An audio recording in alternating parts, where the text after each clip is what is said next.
ప్రజల్ని మోసపుచ్చారో మనం అందరం కూడా గమనించాం. కానీ అధికారంలోకి వచ్చిన తర్వాత మళ్ళీ చంద్రబాబు నాయుడు గారి నిజ స్వరూపం చూపిస్తున్నాడు. ఈరోజు రైతుల్ని మోసం చేశాడు, మహిళల్ని మోసం చేశాడు, పిల్లల తల్లిదండ్రుల్ని మోసం చేశారు, అన్ని రకాలుగా అందరినీ మోసం చేసి ఈరోజు ఆ మోసం గురించి ప్రజలు డిస్కషన్ పెడితే దాంట్లో నుంచి బయటకి ప్రజల్ని తీసుకురావడం కోసం డైవర్షన్ పాలిటిక్స్ చేస్తున్నారు. ఎంత దురదృష్టం అంటే ఈ కూటమి ప్రభుత్వం అధికారంలోకి వచ్చాక ప్రజల ఆరోగ్యాన్ని గాలికి వదిలేశారు. ఆరోగ్యశ్రీని ఏ విధంగా నిధులు ఇవ్వకుండా పొమ్మనకుండా పొగబెట్టినట్టు ఈరోజు హాస్పిటల్స్ ఆరోగ్యశ్రీ కింద చేయడానికి సుముఖంగా లేకుండా చేసింది ప్రభుత్వం కాదా? అలాగే అమ్మఒడిని ఎగ్గొట్టి ఈరోజు పేద పిల్లల్ని చదువుకు దూరం చేస్తున్నది వీళ్ళు కాదా? అలాగే రైతులకి అండగా నిలబడాల్సిన ప్రభుత్వం రైతుల వెన్నెముకలు విరుస్తూ వాళ్ళకి ఇవ్వాల్సినది ప్రామిస్ చేసి కూడా ఇవ్వకుండా మోసం చేసింది నిజం కాదా అని అడుగుతున్నా. ఇవన్నీ ఒక ఎత్తు అయితే ఈరోజు రాష్ట్రంలో అవినీతి ఎంత విచ్చలవిడిగా జరుగుతుందో అందరూ కళ్ళారా చూస్తున్నారు. అది ఇసుక కానీ, అది మైనింగ్ కానీ, ల్యాండ్స్ కానీ, ఏది చూసినా లిక్కర్ కానీ విచ్చలవిడిగా వాళ్ళు దోపిడీకి అవినీతికి తెరలేపి వాటి మీద ప్రజలు దృష్టి పెట్టకుండా ఈరోజు తప్పుడు సాక్ష్యాలతో బురద చల్లుతూ కొంతమందిని టార్గెట్ చేసి ఎలా అరెస్ట్ చేస్తున్నారో మనం కళ్ళారా చూస్తున్నాం. నిజంగా ఇది ఎంత సిగ్గుచేటో ఒకసారి అందరూ కూడా ఆలోచించాలి. ఈరోజు ఇంటెలిజెన్స్ చీఫ్గా పనిచేసిన పిఎస్ఆర్ ఆంజనేయులు గారిని అరెస్ట్ చేసి తీసుకురావడం చూస్తుంటే డైవర్షన్ డర్టీ పాలిటిక్స్కి పరాకాష్ట. అంటే ఈ కూటమి ప్రభుత్వం ఎంత దిగజారిపోయిందో ఇక్కడ స్పష్టంగా అర్థమవుతుంది. పోలీసులు గుర్తుపెట్టుకోవాలి, ఈరోజు లోకేష్ చంద్రబాబు నాయుడు మాటలు విని రెడ్ బుక్ రాజ్యాంగాన్ని అమలు చేస్తున్న పోలీస్ ఆఫీసర్సు ఇది మీరు అర్థం చేసుకోవాలి. తప్పు చేయని ఆంజనేయులు గారిని ఈ విధంగా అరెస్ట్ చేసి ఆయన్ని హ్యూమిలేట్ చేస్తూ అవమానపరుస్తుంటే తప్పు చేసిన మిమ్మల్ని చట్టం ముందు నిలబెట్టి మీకు బుద్ధి చెప్పే రోజు దగ్గరలో ఉంది కాబట్టి అలాంటి తప్పులు చేయకుండా మీ పని మీరు కరెక్ట్గా చేయమని కూడా ఈ సందర్భంగా తెలియజేసుకుంటున్నాను.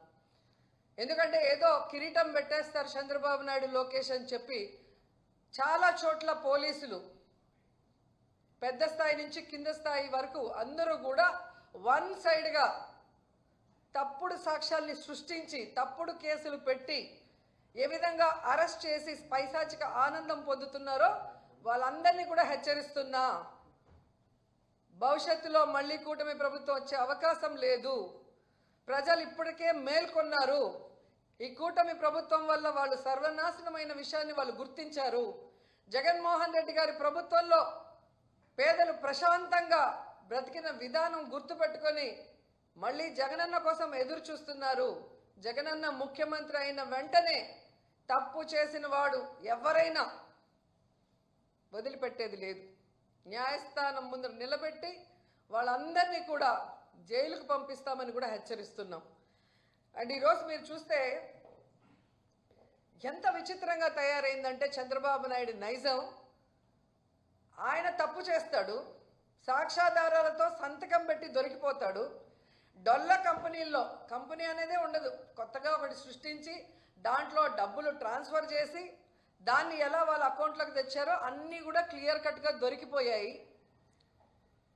స్కిల్ డెవలప్మెంట్ స్కామ్లో ఈడీ కూడా కొంతమందిని అరెస్ట్ చేసింది. కొంతమంది ఆస్తుల్ని అటాచ్ చేసి అవినీతి జరిగింది అని ప్రూవ్ కూడా చేసిన తర్వాత నాకు కన్ను బాగలేదు, ముక్కు బాగలేదు, కిడ్నీ బాగలేదు, వయసు అయిపోయిందని దొంగ తిరుగుడు చెప్పి బెయిల్ తీసుకొని బయటకు వచ్చి ఏదో తాను తప్పు చేయనట్టుగా ఆ కేసుని ముందుకు నడిపించకుండా ఎలా ఆపేశాడో అందరూ చూశారు.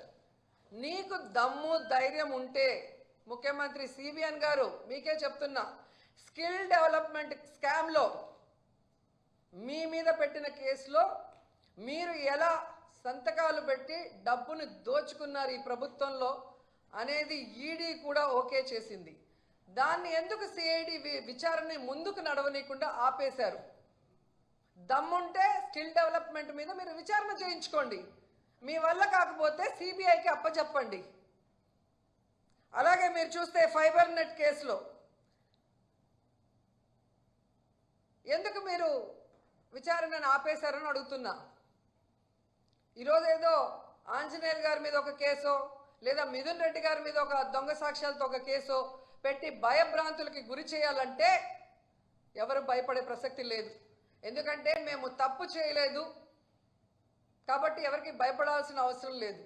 మీరు దొంగ సాక్ష్యాలతో ఎన్ని కేసులు పెట్టినా మేము న్యాయపరంగా పోరాడి బయటికి వస్తాం. కానీ మీ మీద కేసులు విచారణ జరిగితే మీరు పర్మనెంట్గా జైలుకి వెళ్తారన్న సంగతి మీకు తెలుసు. అందుకే అడుగుతున్నా, దమ్ముంటే దొంగ కేసులు పెట్టి మీ పచ్చ ఛానళ్లలో దుమ్మెత్తిపోయడం కాదు, స్కిల్ డెవలప్మెంట్ స్కామ్ మీద, ఫైబర్ నెట్ స్కామ్ మీద విచారణ జరిపించండి. మీకు ఆ దమ్ము లేకపోతే సిబిఐకి అప్పచెప్పండి అని కూడా డిమాండ్ చేస్తున్నాం.